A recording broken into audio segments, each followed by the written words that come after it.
Hello guys, now we are on the second game in the Queenside attack series, and this game is played between Nimzovic and Capablanca as black. And now let's see through the black side. Here this is a Ruy Lopez game, Steinitz variation. It's played in St. Petersburg 1914.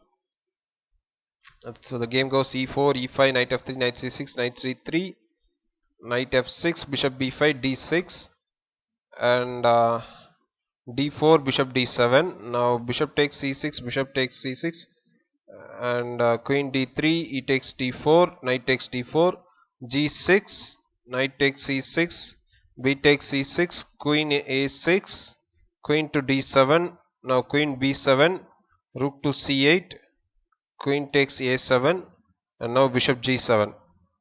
So the theory says of this position, black has a strong attack for his pawn, by which of course is meant our queenside attack. In the present instant there are no weaknesses in white's position, but black has lines of attack along the open A and B files. Above all, the long dark square diagonal, which will enable him to develop great pressure on white's queenside. However, I am convinced that no critic would have ventured to characterize a position such as this as favorable to black, had it not been for the grand and convincing manner in which Capablanca handles this particular game.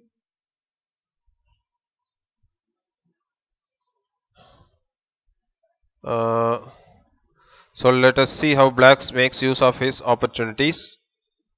Now castle by black, queen a6, and now rook f e8 and queen to d3.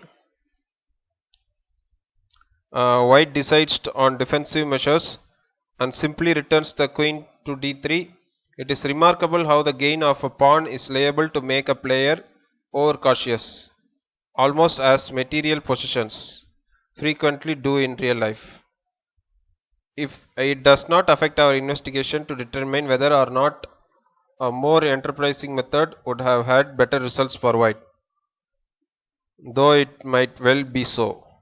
One possibility is here f3, keeping the black queen tied to the defense of the c6 pawn, at least for the moment. This would have prevented the knight maneuver, which proves so effective in the game.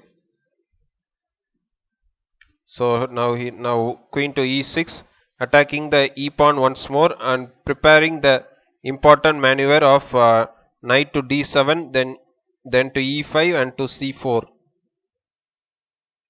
And now f3, knight d7, bishop d2. Now knight to e5, queen to e2, knight to c4. Quite suddenly, black's attack has broken out in full force. Its first objective is white's b pawn, and the special significance of black's bishop at g7 becomes manifest in the following small combination. If b3 is played and there is bishop d4 check, king to h1,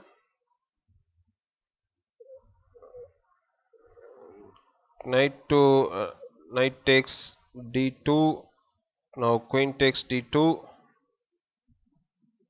and queen to e5,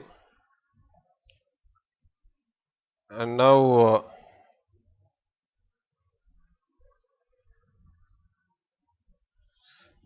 so this wins. One perceives why black a few moves back provoked f3. A check at d4 can be handy at times.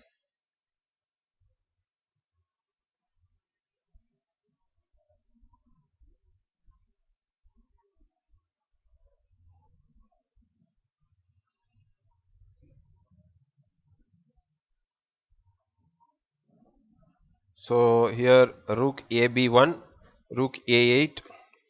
Now white's second weak point is under fire and he can no longer avoid loss of a pawn. To be sure, this is not so serious, for after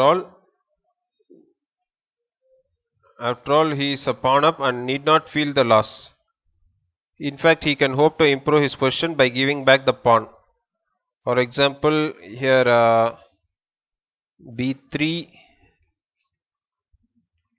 after b3, now knight to a3, now rook b c1, now bishop takes c3, bishop bishop takes c3, now knight to b5, now bishop to b2, now rook takes a2, now rook to b1, and white has a very good game since his bishop has become very effective.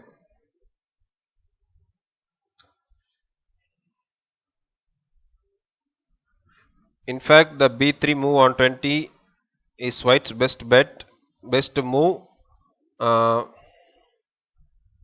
Black, however, need not go in for the continuation given here. He has a stronger line. He has a more stronger line after knight takes d2, queen takes d2, and now bishop takes c3, queen takes c3, and black does not recover his pawn as his c6 pawn is unguarded. Now 21, if instead queen to e5, then knight to a4, and white's position is secure. If at all rook to a3, and now black can capture the a pawn at his leisure by driving away the knight. For example, rook f e1, queen to e5, and rook to e3, and bishop to h6. Black will still have to work hard to increase his advantage, even though his bishop is stronger than white's knight.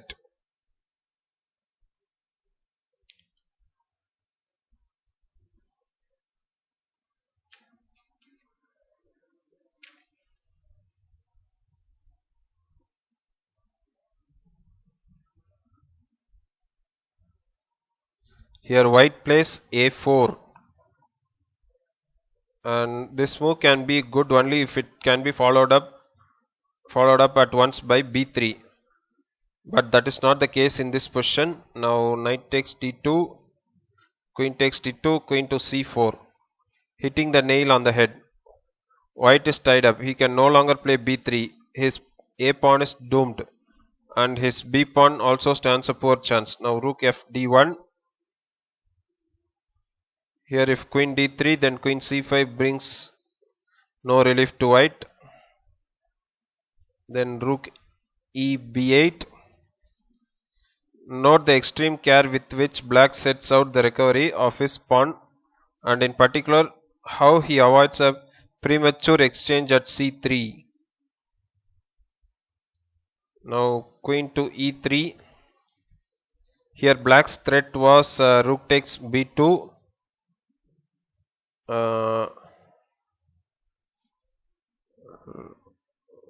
Rook takes b2, rook takes b2, and there is bishop takes c3. When he himself comes out a pawn to the good.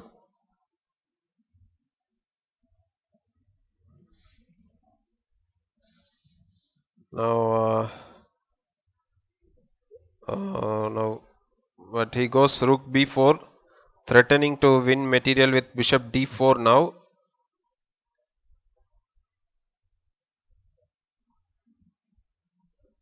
Now queen to g5, bishop to d4, and then king h1, rook a b8. White's game now collapses like a house of cards. He is threatened with the loss of a piece by bishop takes e3. uh, if he moves the b1 rook, his b pawn and c pawn both fall without any slackening of the attack. The white knight has no move.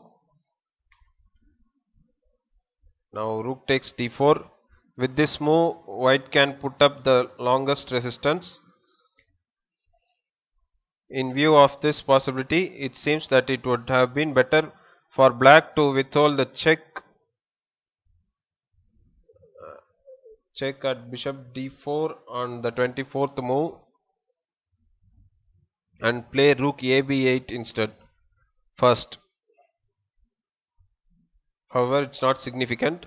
Now queen takes d4, rook d1, queen c4, h4, rook takes b2, queen d2, queen c5, rook e1, queen h5, rook a1, queen takes h4, king g1, queen h5, a5, rook a8, a6, queen c5 check, king h1, queen c4, a7, queen c5 check, and queen c5 and e5, queen takes e5, rook a4, queen h5 check, king g1, queen c5 check, king h2, d5, rook h4, rook takes a7, and here white resigned. Impressive and convincing as the last example. The queenside attack need by no means be aimed exclusively at opposing pawns. The objective can also be, and frequently is, to obtain command of vital squares in the hostile position and concurrently to hamstring the opponent's normal development. This is well illustrated in this game.